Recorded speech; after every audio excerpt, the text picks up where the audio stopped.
자본주의 학교 윤우가 자이언티의 도움으로 음원 작업에 돌입한 가운데 10번이 넘는 썸 경력을 발표했다. 8일 방송된 KBS 2TV 예능 자본주의 학교에는 지난주에 이어 자이언티와 함께 음원 작업에 들어선 윤우가 작년 10번이 넘는 썸을 겪었다 고백해 눈길을 끌었다.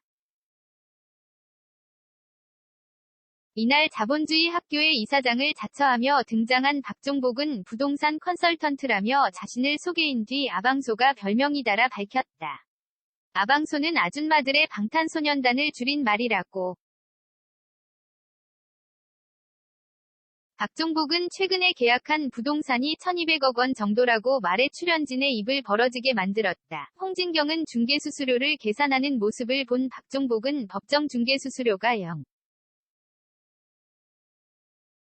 9% 이하다. 양쪽에서 다 받으면 최고 세율이 1.8%, 20억 원 정도 된다고 자랑했다. 홍진경은 왜 서경석 오빠가 공인중개사 공부했는지 알겠다며 놀랐다.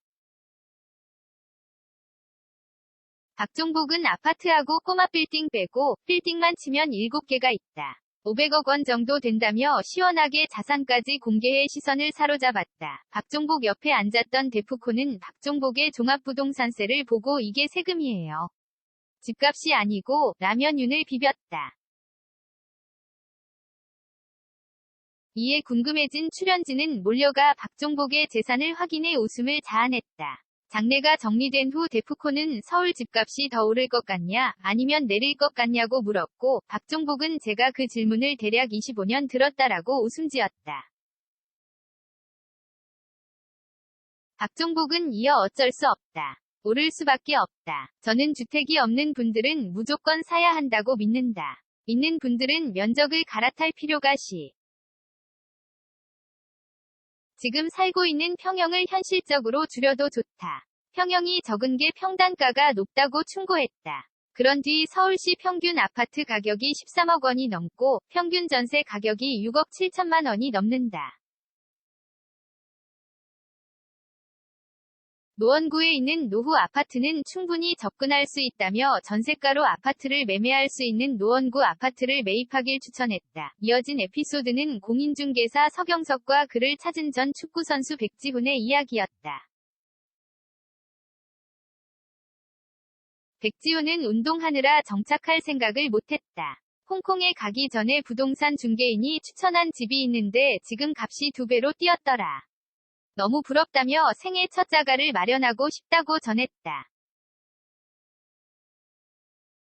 서경석은 그 마음을 알아 최선을 다해 발품을 팔았다. 백지훈은 8에서 9대의 예산을 말하며 잠실에 신시계, 방은 3개, 화장실은 2개, 이왕이면 뷰도 좋으면 좋겠다고 말해 서경석을 기가 차게 만들었다.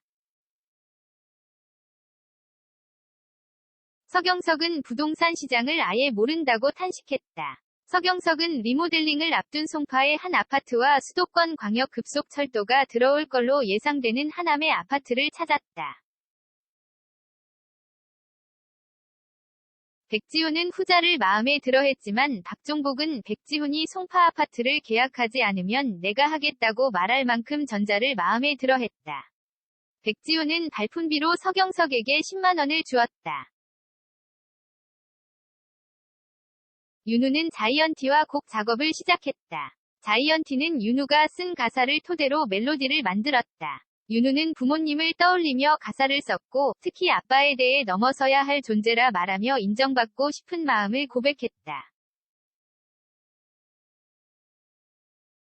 자이언티가 곧바로 건반을 치는 모습을 본 윤우는 감탄했고 이를 본 윤민수는 내가 하는 얘기는 귓등으로도 안 듣더니라며 질투했다. 조금 뒤 녹음실에 들어간 윤우는 자이언티의 완벽주의에 시달리다 3시간 만에 녹음부스 밖으로 나왔다. 자이언티는 원래 음악하던 사람 같다. 잘한다고 칭찬해 윤민수를 웃음 짓게 만들었다. 윤우는 친구들에게 자랑하기 위해 자이언티와 사진을 찍은 뒤 윤민수가 기다리는 곳으로 향했다. 이곳에서 녹음본을 들은 윤민수는 지금은 실력의 40% 밖에 안 나온 것 같다며 더 자신감 있게 불러도 된다고 조언했다. 이에 윤우는 아빠랑 하는 얘기 비슷하더라. 나는 아빠가 하는 말 다 거짓말인 줄 알았다고 말에 웃음을 안 꼈다. 윤민수와 맛있는 식사를 한 윤우는 여자친구 데려오면 좋아하겠다고 말에 기대를 모았다. 윤우는 지난해에 썸을 10번 넘게 탔다고 고백. 윤민수는 나는 한 번밖에 몰랐다며 배신감을 느꼈다. 현주엽, 준희, 준욱 3부자는 기부금을 만들기 위해 치킨집 영업을 했다. 이들을 응원하기 위해 대식가 유튜버 힙합이 찾아왔고 준욱과 내기를 펼쳤다. 힙합은 준욱에게 패배하며 치킨 10마리를 포장해갔다. 이 과정에서 현주엽은 준욱이 혹시라도 질까봐 독촉하는 모습을 보여 웃음을 자아냈다. 저녁 식사 후 이들이 정산한 순수익은 46만 원이었다. 현주엽은 목표치 100만 원을 다 못 채워서 치킨을 기부했다고 전했다. 영업이 쉬웠던 것만은 아니다. 체계 없이 이루어진 탓에 배달 실수도 있었고 주문 누락도 있었다. 이를 지켜보던 김치사업 CEO 홍진경은 나도 사업가지 않느냐. 연예인이 사업을 하니까 자꾸 사장 나오라 그래 하더라며 사업 초기에는 강원도건 경상도건 오라 그러면 갔다고 말해 눈길을 끌었다.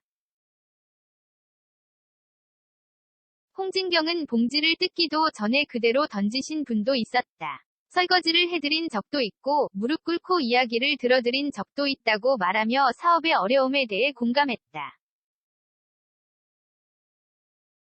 한편 자본주의 학교 파일럿 방송에 출연해 조기 경제교육을 받았던 정동원은 솔직히 억울한 부분이 있다.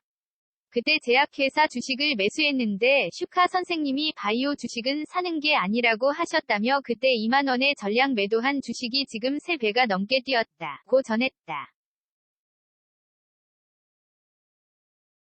이에 슈카는 내가 팔라고 했었나? 기억이 없다. 고 발뺌하다. 그 회사의 경우 코로나 치료제 때문에 3배가 상승한 거다.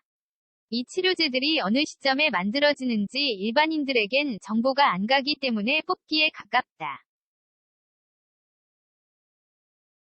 제약회사에 투자하지 말라는 게 아니라 길게 보라는 것 이라고 해명했다.